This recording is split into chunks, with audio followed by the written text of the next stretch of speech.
Hey friends, we are looking at the Shelby GT350H made by CaDA.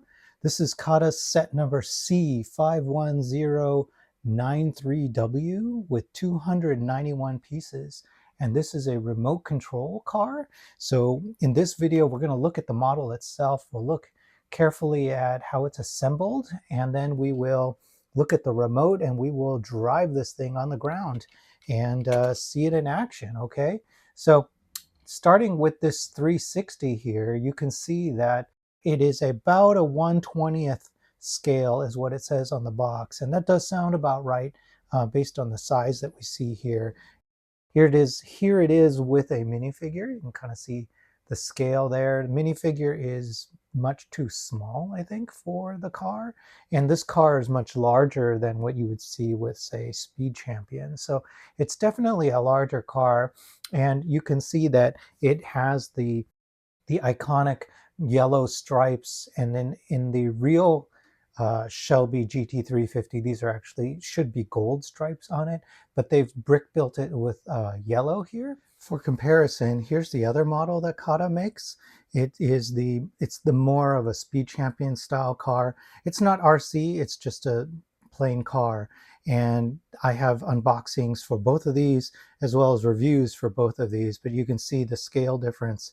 It's quite a bit smaller, but you can see that it's gold for the other version, gold stripes, with that printed stripe right down the middle.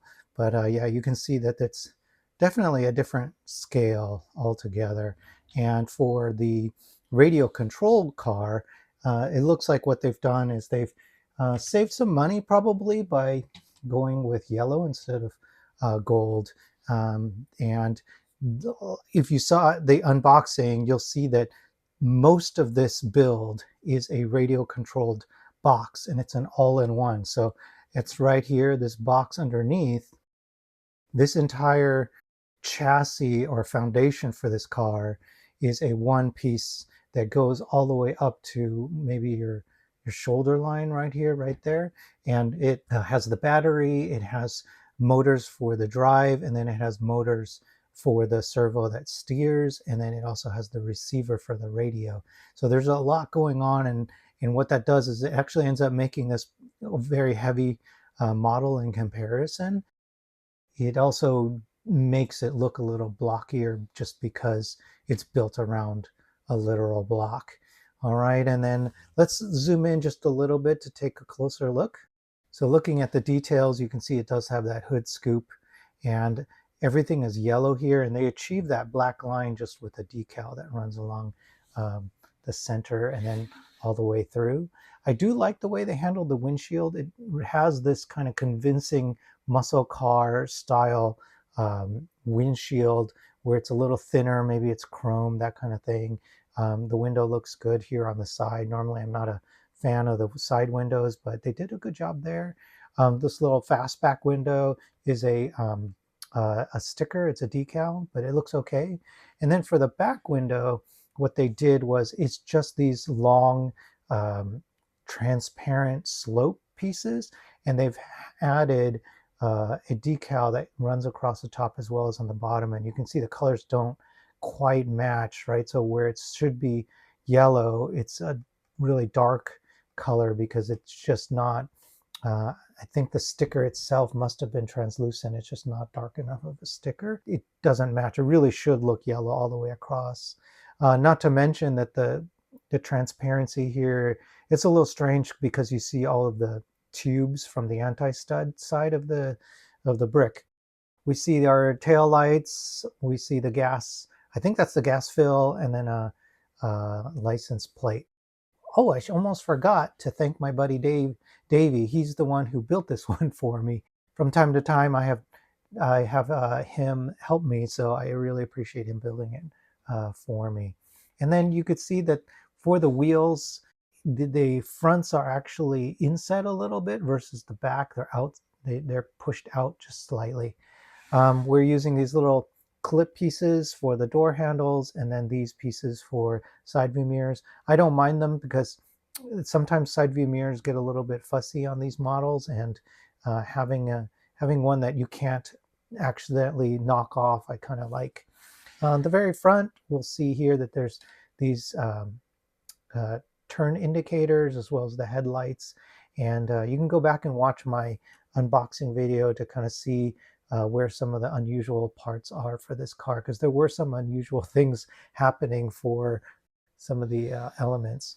Okay, and then we can actually take this off here so that we can look inside the dash. So you see right away that it doesn't go very deep, and that's because we were already hitting the control box right there. So you know, they've got the steering wheel right here, and then the stick shift is right there as well. So it's all kind of simulated, you know, from the torso on up. And actually, for fun, I took my little minifig, I took his legs off and I put him in here just to kind of see how he would look in there. And it's kind of convincing. You can actually put your minifig in if you really, really wanted to. Oh, why is it not closing? I think his head is in the way. He will not fit a minifig, unfortunately. But yeah, so there we go. All right, but that's the car. Let's do a bench test real quick, see it work. So I have opened it up. Let's back up a little bit. It does have a screw, so we've got 3 AA batteries in there. Thanks, Harbor Freight. This is an on-off switch, and then this is the trim. So if it's pulling to one side or the other, you just click it a couple of notches and that will help. And I think I pointed out before, the tires are actually directional, which is unusual. All right, and then so I've just turned it on. I'm going to put it here on this here so we can see the wheels in action. And then to turn this guy on, you just press it and then automatically pairs. And then let's do this steering. Left, right, and then up and down for the back. Well, let's try that again. Okay, there we go. So forward, reverse, and then steering. So it works pretty well.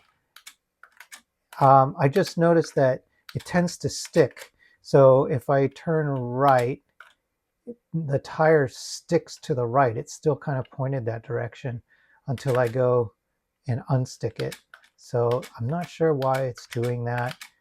It's probably the mechanism inside. There's something going on with it. So that's kind of a bummer, but it's in actual driving, it can be corrected. All right, so let's drive it around.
So final thoughts, I think this car is pretty cool. I want to say at the time I ordered it, it was right around $25, which is not bad for a brick-built radio-controlled car. And it looks like the GT350, even though it doesn't have the gold stripes. I think it still looks pretty cool. And when you go and use the remote on it, it actually surprises people that it is a remote control car, and it's not a fragile one either. you can't bang it around that much, but it can take a knock or two, you know, before all the parts start coming off. So cool model. I think CaDA did a great job. They have this kind of universal battery box that they use for all the different cars in this particular series. And the other cars look really cool too. So I think they've done a good job with this model. And if you have the chance to pick this one up or others, I think you'll probably be happy. Okay, thanks so much. Like the video if you like it, subscribe, and that'll help me out a lot. All right, thanks so much.